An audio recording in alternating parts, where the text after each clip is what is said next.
Hey y'all, welcome back to my channel.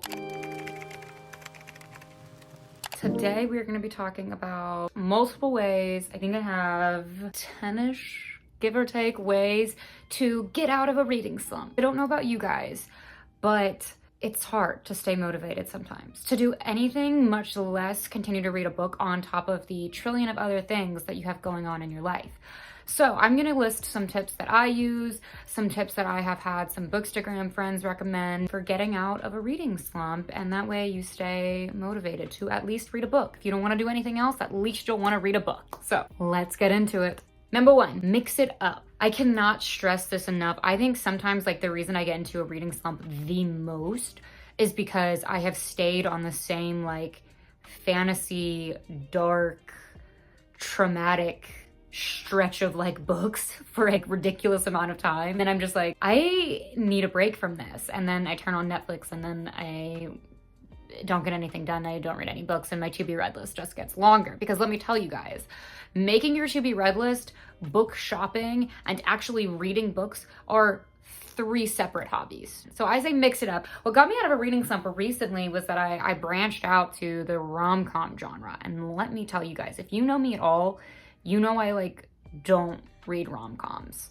But I was you know what, I'm gonna give it a shot. Changed my life. I went on a 3-day rom-com stretch where I literally binged 3 different rom-com books, which was The Love Hypothesis, Hook, Line, and Sinker, and it happened one summer. So highly recommend doing that. If it mixes it up, you're not gonna get so stuck in that tedious stretch. And I definitely knew that when I went back from rom-coms, I was turning my fantasy stuff back on, and I was ah, yes, back to the killing and the death and the trauma. Great. So mix it up and bounce around in genres. Maybe you like mystery, maybe you like rom-coms, maybe you haven't branched out to fantasy, which I highly recommend doing.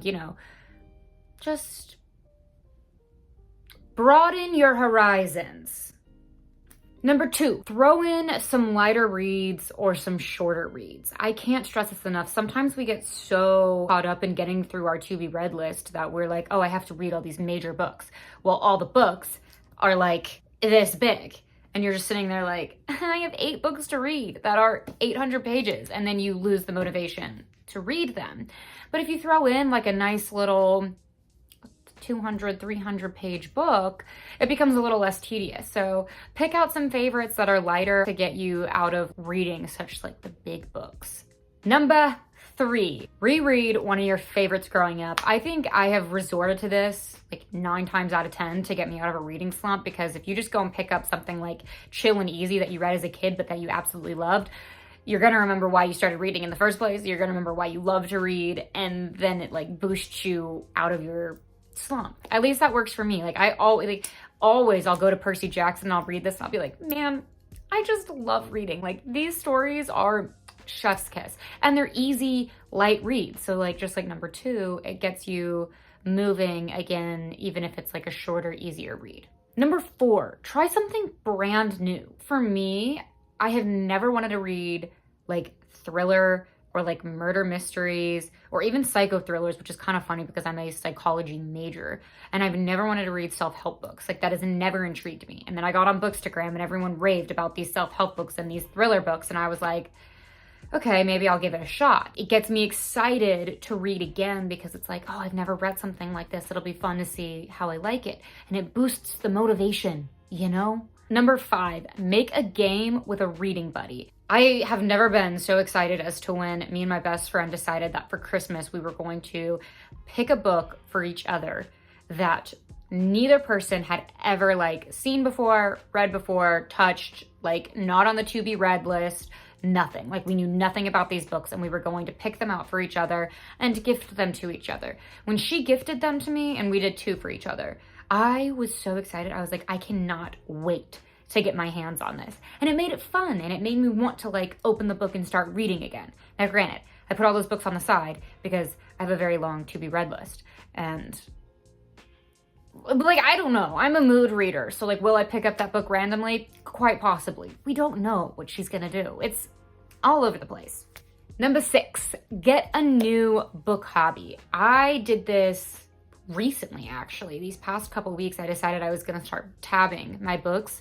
And so I was like, oh, I'm gonna get like the little aesthetic tabs from Amazon, and I'm gonna set up my little lists of like what I wanna tab and what I wanna pay attention to, which is good because I'm also writing a novel. So it's always good to like pick out, you know, writing techniques that you like in a book, you know, to like help your own writing. I also knew that I was like, I'm gonna freak out about this with my best friend, so I need to be able to go back to these spots without like digging through pages. So I was like, I'm just gonna start book tabbing. I was so excited. I was so excited to get my book tabs in the mail that were super cute, and then find a book that I was like, I wanna tab this. And it made me like, I was so stoked. I was so stoked to like tab a book and annotate it. I still haven't gotten to the point where I want to write in a book yet, because I'm a stickler about that. I'm weird. I don't know why. Like, a lot of people have nothing against that, but for whatever reason I do. So I'm not going to write in it, but I'll write on the tabs, which is nice. So it's like annotating without writing in the book. And it was really fun. I also recommend like collecting bookmarks. I see so many cute bookmarks and just like cute book items that I'm like, I need to own that. Do I really need to own that? No, but I just have a thing for trinkets. And if you can find something that's like book related, whether it's like cute little magnetic bookmarks or like book tabbing, I feel like it makes it more of a fun reading journey, because then when you're reading, you're not just like, I'm a zombie reading all these words. You're like, oh no, I really like that scene. Tab. I don't know. I like it. I recommend it.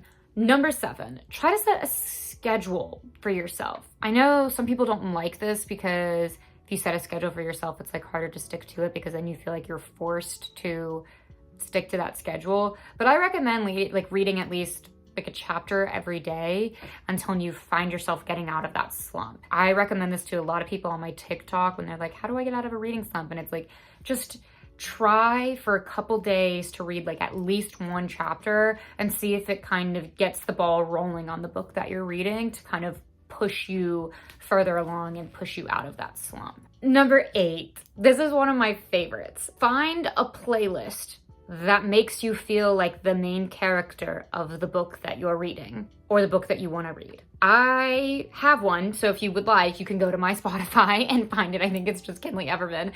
And it's literally called POV, you're the main character in a fantasy novel. When I'm feeling like I don't want to read, or I feel like I don't want to write, I will get in my car, I will drive somewhere to the grocery store, to the bookstore, I will blast the music, and I will literally be like, I am the main character. I am a queen of this fantasy world that I'm imagining myself in. And then immediately I get home and I'm like, I want to read my book. So it works for me. I recommend it for you to get you excited about reading the book that makes you feel like you're the main character, because you are. Number 9, look at fan art or book quotes. Pinterest is your new best friend when you're in a reading slump. Book photography, book quotes, and fan art are some of the main things that get me out of a reading slump. I've literally said that for every single number. I guess all of these things are just things that I use when I get in a reading slump. Anyway, fan art makes me so excited to either reread a book or start reading a book. I will see so many like amazing fan art on my Explore page on Instagram, and I'm like, what book is that? I need that book. I need that book right now. Then I add it to my TBR and I'm like, I don't have money to buy that book right now, but that's okay. Book quotes also, I see that all the time on Pinterest, like just cute book quotes. You guys saw my last video, if you watched my last video about my April to be read, I literally bought one book and was determined to read it because of one quote that I saw. And I was like, I have to read this. So I definitely recommend going and looking at like book related things, book photography, fan art, book quotes, to get you excited about reading. I've said that for every single one. Do I sound like a broken record yet? I feel like a broken record, so sorry. Number 10, do not, whatever you do, find a new TV show to obsess over. I made this mistake 2 weeks ago, and Ben and I started watching The Witcher together, and I did nothing, and I do mean nothing, except like watch The Witcher until I finished The Witcher. That just put a stop on my reading schedule. And then after I finished The Witcher, I was like, I gotta find a new fantasy show. Like, I gotta find a new, and then I was like, no, you have a to be read list you have to get through. So try not to do that. Obviously give yourself breaks. So if you want to pick like a lighthearted show to like watch, or if you can manage shows really well with your reading schedule, then good for you. I'm really bad at sticking to TV shows. Like, I will start them and I will get to about season 1 or season 2, and then I will stop watching them. I don't know why I'm like that, but I just am like that. And so if you're like that and you can only like watch certain episodes or certain amount of time of a show and then go back to your reading schedule, gold star for you. But if you are someone who gets like super attached to TV shows, like long 13 season TV shows, I don't recommend doing that if you are trying to get out of a reading slump, because you will never go back to a book. You will just sit there and watch the TV show. But I do also recommend giving yourself a break. You know, if you've been reading books for like days at a time and you're like, man, like I just want to watch some TV, like highly recommend it. But I'm more of a movie person. So when I'm like that, I'm like, I'm just going to turn on Pride and Prejudice again. And then, you know, get my fix and then go back to reading books. So, and this is my bonus for everybody because it's kind of strange and I don't think anyone else does this besides like me and my best friend. Maybe I'm wrong. Maybe I'm wrong and a lot of people do this because maladaptive daydreaming I know is like a real thing. But Sid and I, my best friend, she and I have this thing we call our mind palace. And we like do this before we go to bed every night. And it's like literally how we sleep. And we design the world in our head, but we put ourselves into the world. Gosh, this made me sound weird. I feel like I sound super weird trying to explain this to people. Design the world in your head like daydreaming about an event or a fight that you had with somebody. But instead of doing that, picture yourself in a magical world with morally gray, hot, fey men to whisk you away and see if that excites some reading tendencies to go and read a book. I know it helps me sleep, and then I get up the next day and I'm like, I need to go back to this world, or I need to find a book that has a world like this. So I also recommend, this is like another bonus, don't go and sit on Goodreads and like read reviews for hours, because sometimes the reviews are people's opinions, and what works for somebody else may not work for you, and vice versa. So I know like the Red Queen series. I adore the Red Queen series. I love the Red Queen series. If you get on Goodreads, the reviews on there are brutal. And like, I just have to ignore those. And I know that if I had read those reviews before I read the book, I would have not been interested in reading the book. So if you just sit on Goodreads and you're like picking books to put on your your to be read, and then you see all the reviews for it that are like very hit or miss, then that could really lower your motivation to read the book, I feel like. But I don't know, maybe you're someone who just like loves to sit and read reviews. I know Sid, she'll read reviews for hours. And I'm like, I don't want to read the review or the synopsis of the book. Like, I'm just going to trust the fan art that I looked at on my Explore page. And we're going to go from there. I hope you find some of these helpful, and I hope that they inspire you to get out of a reading slump and that you pick some ways. Comment below if you're thinking about giving any of these a try, or you have given some of these a try, because I would love to know your thoughts on how much they work. Reading slumps are tricky because you never know what's going to work in that moment and what's going to get you out of the slump. And so it's all about trial and error and seeing what's going to get you into reading again. So it's a fun journey. Being a reader is such a fun journey. I love you guys so much. Thank you for all the love and support that you guys give me. Thank you for clicking on this video and watching it. I hope you guys are doing really well. Please take care of yourselves, and I'll see you guys in the next one. Bye.